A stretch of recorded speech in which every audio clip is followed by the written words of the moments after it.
y'all. So I'm gonna take an old DIY project that I did about 2 years ago.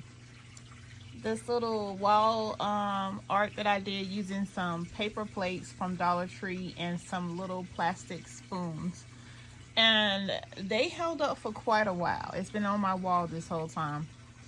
But today I'm gonna paint them black so that they will match my decor in the new house, because I still want to see this. I like this. I don't want to throw it away. So I had one spoon come off when I was taking it off the wall. I'm going to glue that one back up there. And then I'm going to go ahead and paint this with some chalk, black chalk paint. All right, I'll let you guys see the finish. Okay, you guys, so this is the first coat. I'm just going to let that dry. Meanwhile, I have some more of these little plastic spoons that I dug out of my little bin in there. And I have these little mirrors that were in my office. It's like, they came from Dollar Tree. There's 4 of them. Well, there's two mirrors and 2 not mirrors. And I have 2 of these little fabric spools. This is where the fabric comes on. I'm gonna go on and spray paint these really quickly. I got an idea.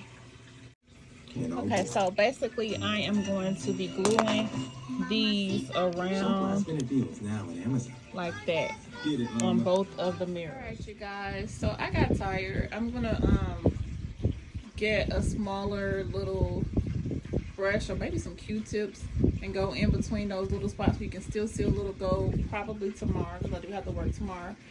So I'm gonna go ahead and end it for tonight, but this is what it's looking like. I'm gonna change the batteries out in the back because this does light up, y'all. It's got lights in the back, but I feel like I did a really good job transforming it to go with the decor of my new place. This has a specific place that is gonna hang up in the new house, and then the other little mirror things that I'm doing are gonna go in that same room.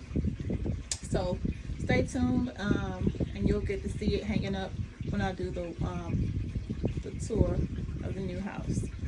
But for tonight, I'm done. So I hot glued them down to my little boards. And y'all remember that rope that I bought? I cut the rope and I'm gonna attach it to the back so it can hang. I will show you guys the finished product in just a moment. And that's the finished look. I made 2 of them. Y'all tell me what y'all think. Go back and try to get the areas that I missed. There may be still little areas that I still have to